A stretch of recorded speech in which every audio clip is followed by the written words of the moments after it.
అరుణోదయ మన్నా కార్యక్రమానికి స్వాగతం. ఈరోజు ఉదయమే అనగా డిసెంబర్ 7వ తారీఖు ఉదయం 7 గంటలకు ఈ యొక్క లైవ్ని ప్రీ రికార్డెడ్ లైవ్గా నేను మీకు అందిస్తున్నాను. అంటే రికార్డింగ్ ముందుగా చేసి ఈ సమయానికి మీకు అందించే ప్రయత్నమే ఇది. ఎందుకంటే కాస్త నెట్వర్క్ ట్రబుల్స్ నిన్న మనం చూసాం. దానిని కొద్దిగా కవర్ చేయడానికి.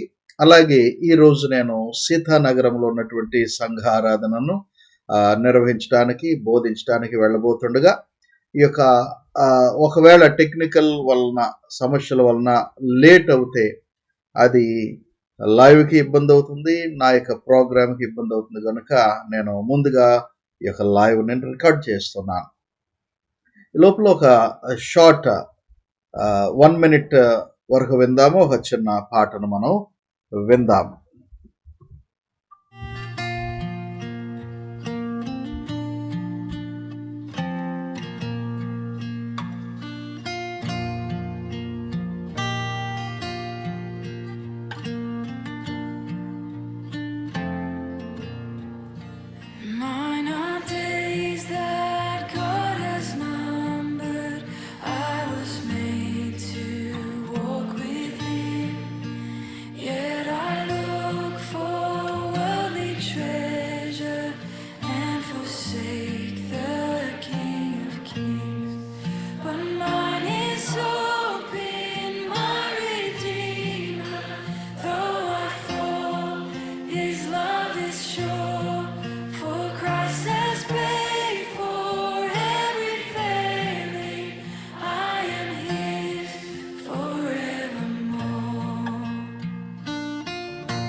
ఓకే, మనం ఇప్పుడు పాట విన్నాము. మంచిదండి. ఇక సాంగ్స్ నేను మీకు అందించడంలో ఒక ప్లెజెంట్ మ్యూజిక్ మీరు ఉదయమే వినాలని.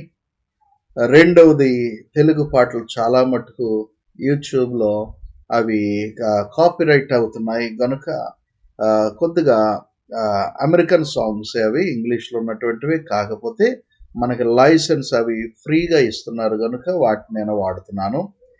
ఓకే, మనం ఈరోజు 29వ కీర్తనను ఆలోచన చేయబోతున్నాము.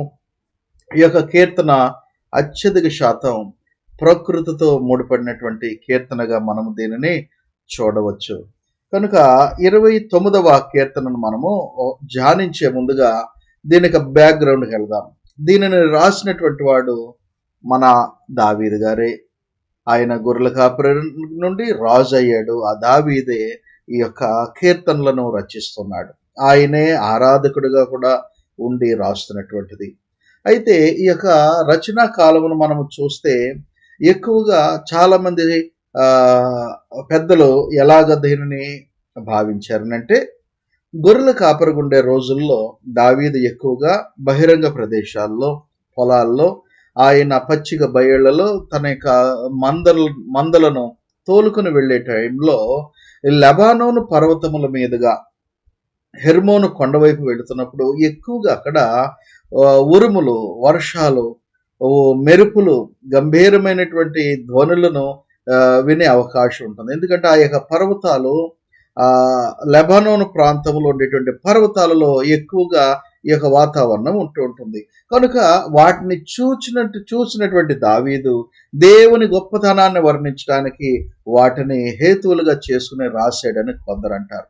మరికొందరు ఆయన రాజు అయిన తర్వాత దేవుని ఘనతను, మహత్యమును, ఆయన శక్తిని తెలియచేయటానికి పూర్వమందు ఆయన గొర్రెల కాపరిగా ఉన్నప్పుడు లెబానోను పర్వతాలలో ఏమైతే ఆయన చూస్తూ ఉండేవాడో, గమనించేవాడో, దానిని ఆ పూర్వకాలపు సంగతులను మరొకసారి జ్ఞాపకం చేసుకొని ఎంత గంభీరమైనటువంటి కీర్తనను రచించినట్లుగా కూడా తెలియజేస్తూ ఉంటారు. కనుక కాలము ఎప్పటిదైనా, సందర్భం అయితే అది అనేటువంటి విషయాన్ని మనము గమనించవలసినటువంటి అవసరం ఉన్నది.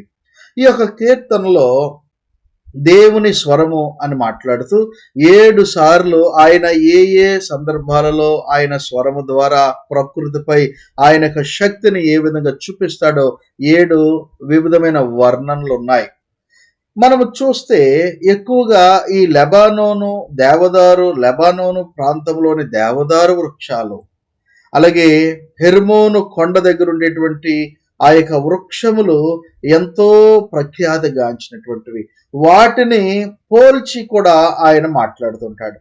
ఇది ఒక రాగం కట్టినప్పుడు ఈయన ఎక్కువగా పర్ణశాలల పండుగలు జరిగేటువంటి ఆ ఉత్సవాల్లోనూ, అలాగే ఎవరైనా రాజులను, అధికారులను, ఆ యాజకులను అభిషేకము చేస్తున్నప్పుడు, అలాగే దైవ ఆరాధన, దేవాలయపు ఆరాధనల్లోనూ వాడుకునే విధానములో తదుపరి కాలములో యొక్క కీర్తనను ఆ యొక్క భక్తులు, అలాగే యాజకులు, లేవీలు వీటిని ఈ కీర్తనను ఉపయోగించినట్లుగా కూడా మనం చూస్తాం.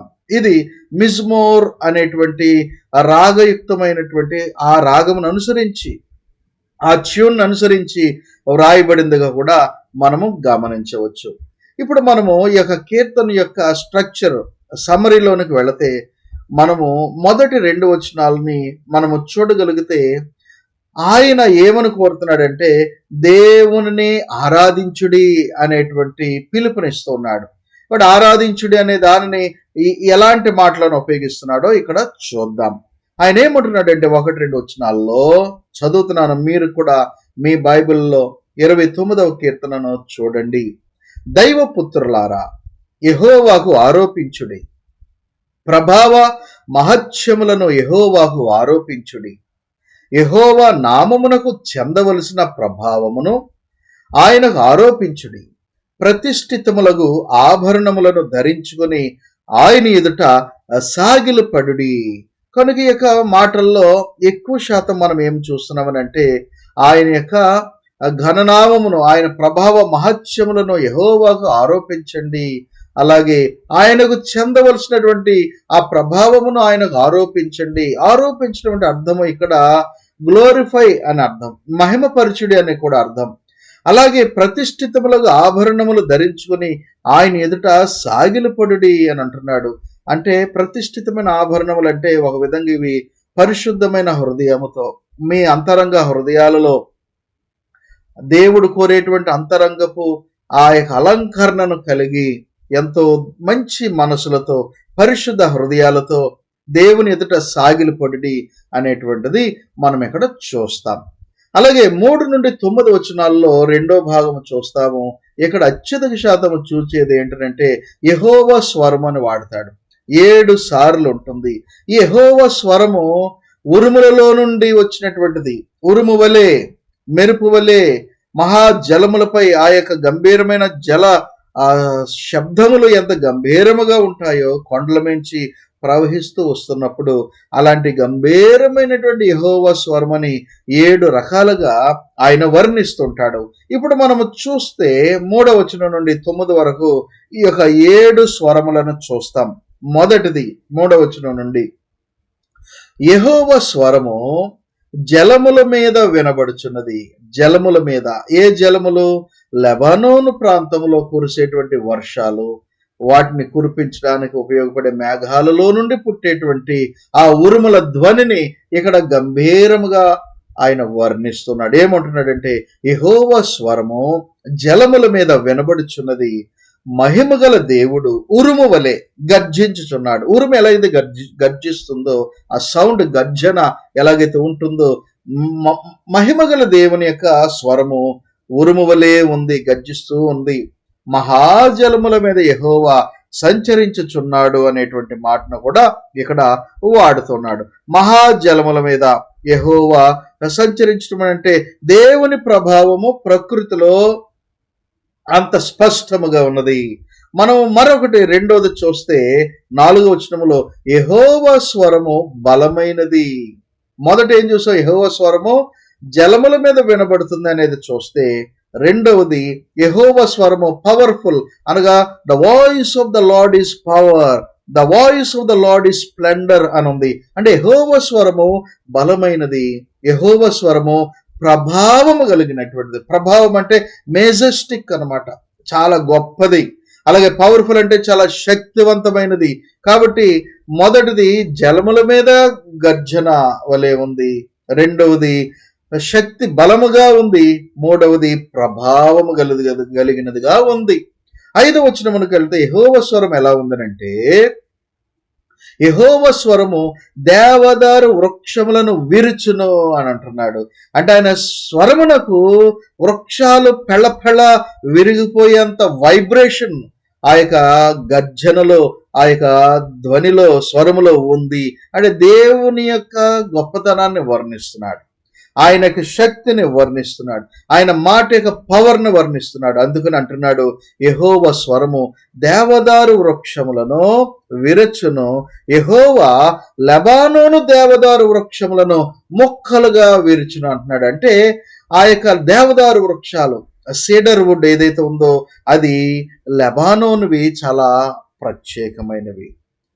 ఈ యొక్క గుడార నిర్మాణంలో, దేవాలయ నిర్మాణాలు, ఇశ్రాయేల్ యొక్క ప్రతి విధమైనటువంటి నిర్మాణాలలో, వారి యొక్క భవన నిర్మాణాలలో వారు కలపను ఎక్కువగా ఈ యొక్క లెబానోను ప్రాంతం నుండి వారు తీసుకుని వస్తూ ఉండేవారు. ఈ యొక్క లెబానోను ప్రాంతం ఎక్కడనంటే, ఇప్పటికీ ఉంది లెబనాన్ అనేటువంటి దేశం. బీరట్ అనేటువంటిది క్యాపిటల్ సిటీ, మెయిన్ సిటీ. కాబట్టి లెబానోను ఆ పర్వతములు, దానికి సమీపమున ఉన్నటువంటి హెర్మోను కొండ, ఆ కొండపైన మంచు కూడా కురుస్తూ ఉంటుంది. అందుకనే 133వ కీర్తనలో ఇదే దావీదు హెర్మోను మంచు వలె అని వాడతాడు. అది ఇశ్రాయేలు దేశం. యెరూషలేమునకు చూస్తే అది ఉత్తర దిక్కున చాలా అస్పష్టంగా గాని కనిపించినా గాని ఆ యొక్క మంచు తెల్లగా కనిపిస్తుంటుంది. ఈయన గొర్రెలను మేపుతూ అటువైపుగా వెళ్ళేటువంటి వాడు.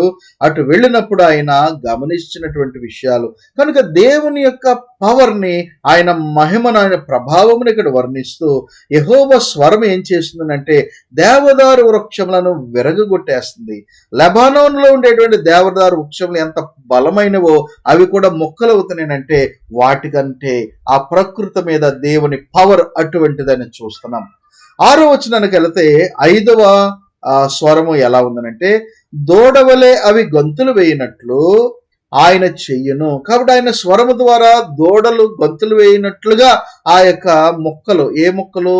దేవదారు వృక్షపు మొక్కలు అలాగే గొంతులు అంటే ఎగిరి పడతాయి. అంత దూది పింజల్లాగా, అంటే వెయిట్లెస్ గా కనిపిస్తాయి మనకు, అంత బరువైనవి కూడా. అంటే దేవుని యొక్క సౌండ్ కు ఉండేటువంటి పవర్ ముందు అవి అంత తేలికైనవి అని చెప్తున్నాడు. అదే మనకంటే మనం లేపలేని బరువులేమో, కానీ దేవుని పవర్ ముందు అవి అంత అల్పమైనవని చెప్పడానికి ఈ రచయిత కవితలో ఆ భావాన్ని, ఆ భాషను, ఆ యొక్క అలంకారమును ఉపయోగిస్తూ మాట్లాడుతున్నాడు, రాస్తున్నాడు. అందుకని 6లో దూడవలే అవి గొంతులు వేయినట్లు ఆయన చేయును, లెబానోనును షిరియోనును గొర్రెపోతు పిల్లవలే గొంతులు వేయినట్లు ఆయన చేయును. ఇక్కడ షిరియోను అన్నాడు. షిరియోన్ అనేది కూడా ఆ లెబానోను ప్రాంతంలో ఉండేటువంటి ప్రాంతంలో, అక్కడ గుర్రపోతు పిల్లలు, అక్కడ ఉండేటువంటి ఆ బుల్స్ ఏమైతే ఉంటాయో, ఆ పోతులు, దున్నలు లేకపోతే ఈ యొక్క ఎడ్ల సంబంధమైనటువంటివి అవి ఫేమస్. కాబట్టి షిర్యోను గురుపోతులు పిల్లలు గొంతులు వేయినట్లుగా ఆయన ఆ వృక్షపు మొక్కలను చేస్తాడు. అంటే ఆయన అంతగా తన యొక్క శక్తిని కనపరుస్తాడు. ఎలాగనంటే ఆ లెబనోను వృక్షపు యొక్క మొక్కలు దూడవలే, అలాగే గురుపోత పిల్లల వలె గంతులు వేయటం. అది 5వ స్వరము పోలిక. 6వది మనం చూస్తే 7వ వచనానికి వెళ్ళాలి. యెహోవా స్వరము అగ్ని జ్వాలలను ప్రజ్వలింప చేయుచున్నది. యెహోవా స్వరం ఇంకోటి ఏం చేస్తుందంటే ఆ యొక్క స్వరము అగ్ని జ్వాలలను మండిస్తా ఉంటుందంట. ఎన్నిసార్లు ఇక్కడ అగ్ని జ్వాలలు ఉంది, కానీ హీబ్రూ వెర్షన్ లో చూస్తే ఆకాశంలో పుట్టేటువంటి అగ్ని జ్వాలల వలె, అంటే మెరుపులు అన్నాడు. The flashes of lightning, the flashes of lightning, the flashing fire of the lightning.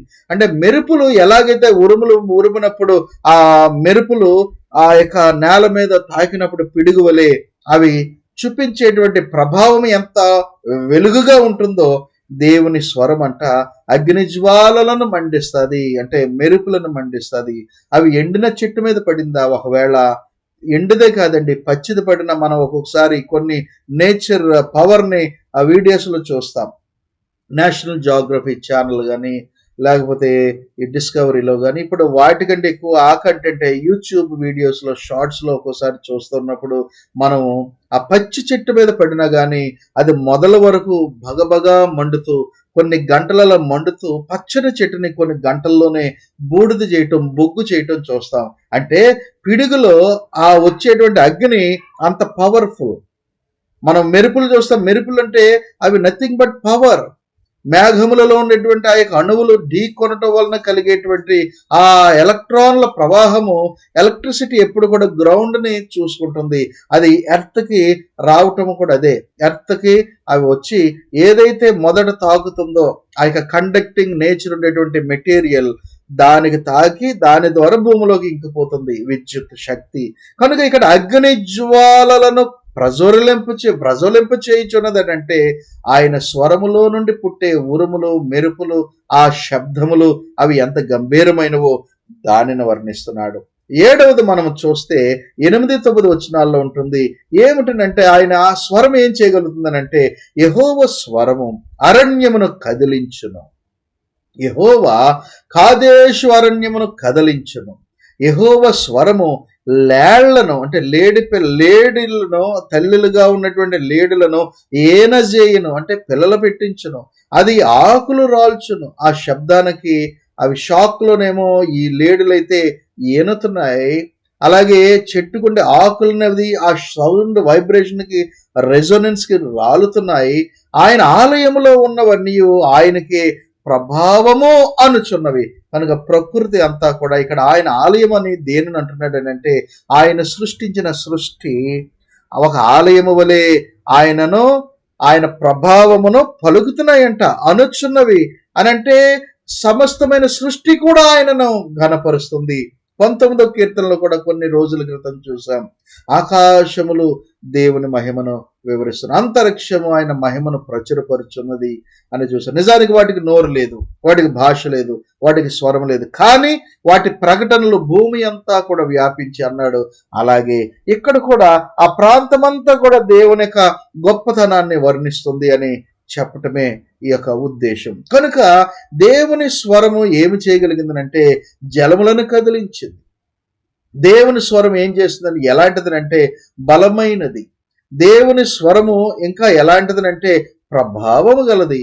దేవుని స్వరం ఇంకా ఏమి చేస్తుందనంటే అది దేవదారు వృక్షములను మొక్కలు చేసేది, విరిచేది. అలాగే దేవుని స్వరం ఏమి చేస్తుందంటే దేవదారు వృక్షముల యొక్క మొక్కలు లేడువలే, గురుపోత పిల్లల వలె ఎగురునట్లుగా చేస్తుంది. 6వది దేవుని యొక్క స్వరము మెరుపులు పుట్టిస్తుంది, అంటే అగ్ని జ్వాలలను అది మండిస్తూ ఉంది, ప్రజ్వలింప చేయుచున్నది. అలాగే 7వది మనం చూస్తే దేవుని యొక్క స్వరము అది అరణ్యములోనే అది కదలికలు తెస్తూ ఆ కాదేశు అరణ్యమునే కదిలించేదిగా ఉంది. దాని ద్వారా లేళ్లు ఈనుతున్నాయి, ఆకులు రాలుతున్నాయి. ఆయన ఆలయముల సృష్టిలో ఉన్న అన్ని కూడా ఆయనకే ప్రభావము అని అనుచున్నాయి. కనుక ఎంత గొప్ప ఆ శక్తి దేవుని స్వరములో ఉందని ఆయన చెబుతున్నాడు. ఆ తర్వాత మనం మూడో భాగంలోకి వెళితే, మూడో భాగము 10-11 వచనాల్లో మనం చూస్తాం. 10-11 వచనాలు. 10-11 నేను చదువుతున్నాను. ఈ యొక్క మూడో భాగములో ఆయన దేవుడు, తండ్రి అయిన దేవుడు నిరంతరము కూడా ఆయన సింహాసనాసీనుడు అనేటువంటి విషయాన్ని ఇక్కడ చూస్తాం. చూడండి 10-11. యెహోవా ప్రళయ జలముల మీద ఆసీనుడాయెను. యెహోవా నిత్యము రాజుగా ఆసీనుడై ఉన్నాడు. యెహోవా తన ప్రజలకు బలమును అనుగ్రహించును. యెహోవా తన ప్రజలకు సమాధానము కలుగజేసి వారిని ఆశీర్వదించును అని అంటున్నాడు. కనుక దేవుడు ఆసీనుడై ఉన్నాడు. ఎంతకాలం అంటే నిత్యము రాజుగా ఆసీనుడై ఉన్నాడు. కాబట్టి రాజుగా ఉన్నటువంటి ఆయన తన ప్రజలకు బలమిస్తూ ఆయన వారికి సమాధానముతో కూడిన ఆశీర్వాదములను ఇస్తూ ఉన్నట్లుగా మనం ఇక కీర్తనలో చూసారు. ఎంత అద్భుతమైన విషయాలని, దేవుని గొప్పతనాన్ని వర్ణించడానికి ఆయన ఎన్ని పోలికల ద్వారా ఆయనను ఘనపరిచాడో. నిజానికి ఈ యొక్క కీర్తనను ఆయన ఏదో బాధలో ఉండి రాసింది అని మనం అనుకోవడానికి వీల్లేదు. మిగిలినవి నిన్నటి నుండి మనం చూస్తే ప్రతిదీ కూడా ఏదో ఒక డిస్ట్రెస్, ఏదో ఒక డేంజర్స్ లో ఆయన బాధలో ఉన్నట్లుగా చూసేమేమో కానీ ఈ కీర్తన ప్రత్యేకమైనది. కనుకనే ఈ యొక్క కీర్తనను బట్టి మనము చాలా ఇన్స్పిరేషన్ ఇచ్చేటువంటి కాంటెంట్ని మనము చూడటం జరిగింది. దీని నుంచి మనం ఏదైనా నేర్చుకోగలమా? చాలా ఉన్నాయి. ఏమనంటే దేవుడు ఆయన నిరంతరము కూడా సింహాసనాసీనుడైనటువంటి వాడు. అలాంటి దేవుడు ఎంత గొప్ప ఆరాధనకు అర్హుడో, అలాంటి దేవుని యొక్క మహత్యము కలిగిన దేవుడు మన దేవుడై ఉండగా మనము ఎలాగ ఆరాధిస్తున్నాం, మనము ఎలాగ ఘనపరుస్తున్నాం. దేవదారు వృక్షాలు, ఆ యొక్క లెబనోను, ఆ ప్రాంతమే, ఈ యొక్క సృష్టి దేవుని ఆయన ప్రభావమును పలుకుతూ ఆ సృష్టి ఆయన గంభీర్యతను ప్రచురం చేస్తుండగా హృదయం కలిగిన మనం, నోరు కలిగిన మనం, భాష కలిగిన మనం ఎలా చేయాలి? దావీదు స్పందించాడు, కీర్తించాడు. ఆ కీర్తనను బట్టి మనము కూడా దేవునిని నిరంతరము కీర్తించేలాగంటే స్తుతిగానములతో, దైవారాధన, ఈరోజు ఆదివారం ఆరాధనే గనుక మరి ఆరాధనలో మనము అలాగ పాడగలగాలి. అలాగ దేవుని ప్రభావముతో మన శక్తి కొలది మనం స్వరమును అర్పిస్తే అది దేవునికి ఎంత ఇంపుగా ఉంటుందో తెలుసా? మనం నీరసంగాను, ఏదో కోల్పోయినట్లుగాను, వాళ్ళు పాడతారులే, మనకు సంబంధం లేదు కదా, లేకపోతే పాటల పుస్తకం లేదు కదా, ఇలాంటి వంకలు. ఈవెన్ యవనస్తులను చూస్తున్నాను సంఘం ఆరాధనలో, వారు నోరు మీద, నేను వారిని అలాగే చూశాను అనుకోండి, అప్పుడు అమ్మమ్మ ఏదో పెదాల మీద చెప్తారు. అది రియల్ కాదు. ఏదో వ్యక్తుల కోసం, మనుషుల కోసమా మీరు పాడేది? దేవుని కోసం అయితే ఎలా పాడాలి? నీకు చుట్టూ ఏం జరిగినా నీకు అనవసరం, ఎవరో చూస్తున్నారని కాదు, నీకు విశ్వాసం కొలది ఘనంగా నీవు స్తుతిస్తావు. ఒక హీరో ఫంక్షన్స్ లో ఫ్యాన్స్ చూస్తూ ఉంటామే, టీవీలో చూసి కూడా, లేదా నీ ఇష్టమైన ప్లేయర్, ఒక కోహ్లీ, ఒక రోహిత్ శర్మ, ఇలాంటి వాళ్ళు టీవీలో ఒక మంచి 6 కొట్టినా లేకపోతే విన్నింగ్ షాట్ కొట్టినా నీవు చాలా గట్టిగా ఆనందిస్తావే. బట్ దేవుని దగ్గరకు వచ్చేటోడికి ఎందుకు అలా ఉంటున్నావు? ఆలోచించవా? మీకోసం స్క్రీన్ మీద కూడా ఎంతో చక్కగా పాటలను చూపిస్తూ ఉంటాం. ఎంతమంది నిజంగా హృదయపూర్వక పాడుతున్నారు? ఈ కీర్తన మనకి ఏమి హెచ్చరిస్తుంది తెలుసా? ప్రకృతి ఎంత ఘనంగా దేవుని ప్రభావమును గణపరుస్తుంటే, మనం నోరున్నది, భాష ఉన్నది, మాటలున్నాయి, మన నోటి నిండా హృదయం ఉంది, మనస్సు ఉంది, అన్నీ ఉన్నా కానీ మనము నిర్లక్ష్యంగా ఉంటే అది కృతజ్ఞత అవుతుందా? కనుక దేవుని ఘనంగా ఆరాధించడం ఎలాగో ఈ కీర్తన మనకి నేర్పింది. కనుక ఈ కీర్తన ద్వారా మనం అద్భుతమైన విషయాల్ని మనము చూడటం జరిగింది. దేవుని స్వరము 7 వర్ణనలతో ఎలాగ వర్ణించబడిందో చూసాం. అలాగే ఆయన సింహాసనం మీద ఆయన ఎలాగ ఆసీనుడై, నిత్యము ఆసీనుడై ఉన్నాడో చూసాం. కాబట్టి అలాంటి గొప్ప మాటలను మనం ఈ కీర్తనలో చూడగలిగి ఉన్నందుకు మిమ్మల్ని అభినందిస్తున్నాను. అదే ఇన్స్పిరేషన్తో మనం ముందుకు వెళదాం. కనుక ఈరోజు ఆరాధనలో మీరు దైవారాధన నిర్లక్ష్యం చేయకండి. ప్రతి వారు టైంకే వెళ్ళండి. ఆల్రెడీ 7:30 కావస్తుంది కనుక మీరు త్వరగా రెడీ అవ్వండి. సండే స్కూల్ పిల్లలు ఉంటే మీరు మరికొద్ది సేపట్లోనే సండే స్కూల్కి వెళ్ళండి. పెద్దల ఆరాధనలోకి వెళ్ళేటువంటి వారు పెద్దలు ఉంటే మీరు 9:30కే మీ ఇళ్లల్లో బయలుదేరి 10కి ముందే ఆరాధనకు వెళ్ళడానికి, ప్రారంభ ప్రార్థనకి ఉండడానికి మీరు ప్రయత్నం చేయండి. తలుచుకుంటే ఎన్ని చెయ్యం. ఉదయం 8 గంటలకి స్కూల్ అయితే మీ పిల్లలకి క్యారేజ్తో సహా మీరు సిద్ధం చేసి పంపరా? మరి దేవుని ఆరాధన దగ్గర వచ్చేటప్పటికి నిర్లక్ష్యమేలా? ఏం పర్లేదులు అనుకుంటున్నామా? ఎంతకాలం దేవుడు చూస్తాడు? చూస్తాడు. మార్పు లేనప్పుడు ఆయన ఇవ్వాల్సింది ఇస్తాడు, మనం పొందాల్సింది పొందుతాం. ఆశీర్వాదమే పొందాలనంటే దేవునికి ప్రథమ ప్రాధాన్యత ఇద్దామనేటువంటి విషయాన్ని నేను మీకు ఈ యొక్క ఉదయకాల సమయమున, ఈ ప్రభు దినమున, ఈ ఆదివారమున అరుణోదయం అన్న కార్యక్రమం ద్వారా మీకు తెలియజేస్తున్నాను. కనుక ఎంతో శ్రద్ధతో దేవుని వాక్యమును విన్న మిమ్మల్ని అభినందిస్తున్నాను. ఈ యొక్క లైవ్లో ఒకవేళ ఇది ఎలాగ వస్తుందనంటే ప్రీమియర్గా ఇది షెడ్యూల్ చేయబడి మీ ముందుకు వస్తున్న వీడియో. లైవ్ అంటే ఎగ్జాక్ట్ లైవ్గా కాదు, అయినప్పటికీ ఇక ప్రీమియర్ లైవ్లో పార్టిసిపేట్ చేస్తున్నటువంటి వారు రెగ్యులర్ అటెండీస్ ఒక రమేష్ గారు, లక్ష్మి గారు, కేవి రమణ గారు, రతన కుమారి గారు, జ్ఞానరాజ్ అంకుల్ గారు, జేమ్స్ రాజు గారు, అలాగే సుబ్రహ్మణ్యం గారు, అలాగే యాష్లిన్ గారు, అలాగే నవీన్ గారు, పాస్టర్ డేవిడ్ గారు, అను ఆనంద్ గారు, భువన కృతి గారు, ఇంకా మా అమ్మగారు, ఈ నాన్నగారు, ఇలా ఎవరున్నా కానీ వీరందరికీ కూడా వందనాలు. ఒకవేళ వాళ్ళ లైవ్లో ఉన్నారో లేదో నాకు తెలియదు, కానీ వారిని నేను పేరు పేరున వారిని అభినందిస్తున్నాను. సోదరి లత గారు వస్తున్నారు కనుక వీరందరికీ కూడా నా హృదయపూర్వకమైన వందనాలు. చిన్న ప్రార్థన చేసుకుని మనం సెలవు తీసుకుందాం. అత్యంత కృపా కనికరములు కలిగిన మా దేవా యెహోవా మీకే వందనాలు. ఈ యొక్క ప్రభోదినమందు నాయన మీ యొక్క సన్నిధిలో అరుణోదయం అన్న కార్యక్రమం ద్వారా, విజ్డమ్ టాక్ ఛానల్ ద్వారా ఈ యొక్క వర్తమానములను, కీర్తన గ్రంథ ధ్యానములను మేము చేసుకునే అవకాశం ఇచ్చినందుకు వందనాలు దేవా. ఈ రోజు నేర్చుకున్నటువంటిది ఎంతో అద్భుతమైనది. దావీదు రచించినటువంటి కీర్తనల్లో అత్యధిక శాతం దేవాలయ ఆరాధనల్లో ఉపయోగించబడేటువంటి కీర్తన. సృష్టి నాయన లెబానోను పర్వతాలలో ఆ ఉరుముల ధ్వని, మేఘములు, అలాగే ఆ యొక్క మెరుపులు, అగ్ని జ్వాలల వలె జలముల హోరు శబ్దములు, అలాగే లేడి పిల్లలు ఈనునట్లుగా చేయటము, నాయన గురుపోతు పిల్లల యొక్క గంతులు వేయటము, అలాగే ఇవన్నీ కూడా వర్ణనలు మేము చూస్తుంటే సృష్టి మిమ్మల్ని కీర్తించడానికి, ఘనపరచడానికి ఎంతగా సంసిద్ధత వ్యక్తం చేస్తూ అది ఉవ్విళ్ళూరుచున్నట్లుగా మేము గమనించాము. అలాగే హృదయాన్ని కలిగి ఉన్న మేము, మీ యొక్క బిడ్డలుగా ఉన్న మేము మరింత ఎక్కువగా మిమ్మల్ని ఘనపరచాలనేటువంటి ఆలోచన మాలో కలిగించండి. అలాగే ఇక కీర్తన ద్వారా మేము నేర్చుకున్న విషయాలు, మీ స్వరము ఎన్ని విధాలుగా వర్ణించబడిందో వాటిని మేము హృదయాల్లో భద్రం చేసుకుని అంతే ఆనందంతో, తేజస్సుతో మా దినములను గడుపుకునేటువంటి అవకాశం మనం కోరుచున్నాము. ఈ యొక్క లైవ్ ప్రీమియర్ వీడియో తిలకిస్తున్నటువంటి అందరినీ బలపరచండి. ఇందున్నటువంటి విషయాల ద్వారా వారు స్ఫూర్తి పొంది మీరు మెచ్చే విధానంలో మిమ్మల్ని ఆరాధించినట్లుగా, ఘనపరిచినట్లుగా మీరే అందరికీ సహాయకులుగా ఉండమని కోరుచున్నాం. మీ చిత్తమైతే మరలా రేపటి దినముందు ఇదే ఉదయకాలము అరుణోదయం అన్న ప్రోగ్రాం ద్వారా మేము రాగలిగే అవకాశమును దయచేయమని ఈ మనవులన్నీ మా ప్రభునేసు క్రీస్తు వారి పరిశుద్ధ నామమున వేడుకొనుచున్నాము తండ్రి, ఆమేన్. అందరికీ వందనాలండి. ఒక చిన్న రిక్వెస్ట్, నిన్న వీడియో బ్రేక్ అయిపోవటం వలన, టెక్నికల్ ఇష్యూస్ వల్ల నేను కొన్ని విషయాలు చెప్పలేదు.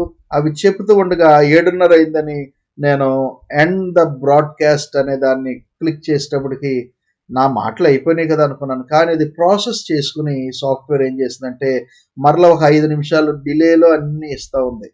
బట్ లాస్ట్ 5 నిమిషాలు కట్ అయింది, అది మీకు రీచ్ అవ్వలే. లాస్ట్ 5 నిమిషాల్లో మన ధ్యానించినటువంటి కీర్తన 28వ కీర్తన ముగింపు మాటలు నేను 5 నిమిషాలు కవర్ చేశాను. దాని తర్వాత ఎక్కువగా ఏం చెప్పానంటే, మీరు లైవ్ చాట్లో ఉండి మీరు ఏదైతే వందనాలని ప్రేయర్ రిక్వెస్ట్ పెడుతున్నారో అది మంచిదే, కానీ మన వీడియోస్ మరింత ఎక్కువ మందికి చేరువవ్వాలనంటే యూట్యూబ్ అర్థం చేసుకుంటుంది. ఎలాగనంటే లైవ్ చాట్ బాగానే ఉంది, కానీ వీడియో అనంతరము కామెంట్స్ వస్తే ఓకే ఈ వీడియో నచ్చింది అని అర్థం చేసుకుంటుంది. లైక్ కొట్టారనుకోండి, ఒక 10 లైకులు పడితే ఓకే, ఇది 10 మందికి నచ్చిందంటే నేను 100 మందికి దీనిని వారి యొక్క స్క్రోలింగ్లో చూపిస్తానని అది సజెషన్ ఇస్తుంది అనమాట. అలాగే కామెంట్ పెట్టారనుకోండి, 200 మందికి అది చూపిస్తుంది మంచి కామెంట్స్. అలాగే థమ్స్ డౌన్ బాగోలేదనుకోండి, నిజంగా నేను ఏదైనా బాగా చెప్పడంలో వీక్గా ఉన్నా లేకపోతే ఏదైనా సరిగా లేకపోయినా అది మీరు కామెంట్లో తెలియచేయండి, అప్పుడు నేను సరి చేసుకుంటాను. కనుక మీ కామెంట్ ఏదైనా అది ఫెయిర్గా మంచి లాంగ్వేజ్తో అది ఉన్నప్పుడు యూట్యూబ్ వాడు దానిని మంచిగా ప్రమోట్ చేస్తాడు. కనుక లైక్, షేర్, కామెంట్, సబ్స్క్రైబ్ అని ఎందుకు అంటున్నామంటే ఎక్కువ సబ్స్క్రైబర్స్ వచ్చేస్తే మాకు ఎక్కువ వ్యూస్ వచ్చేస్తే ఎక్కువ డబ్బులు వచ్చేస్తాయి. నో, అది కాదు. రీచబిలిటీ పెంచాలని, ఎక్కువ మందికి చేరువవ్వాలి. ఎక్కువ మంది ఈ లైవ్ని ఎవరు చూస్తున్నారంటే నాకు తెలిసిన వారు వాట్సాప్ గ్రూప్స్లో పెట్టడం ద్వారా కొంతమంది చూస్తున్నారు.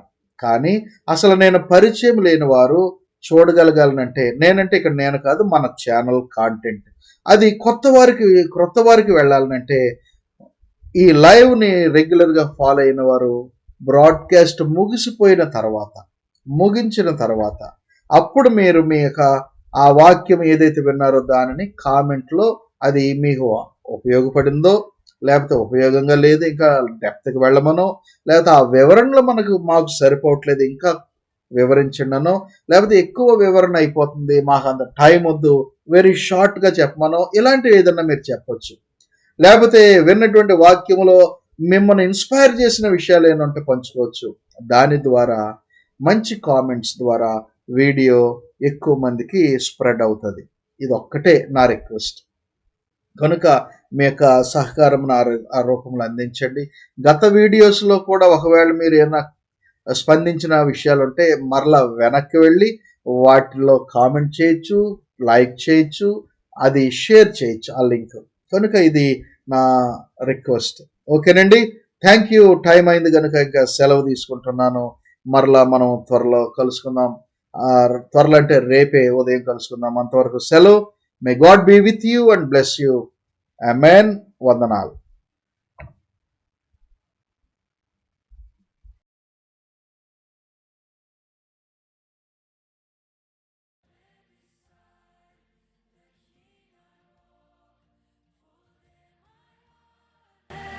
Found its strength.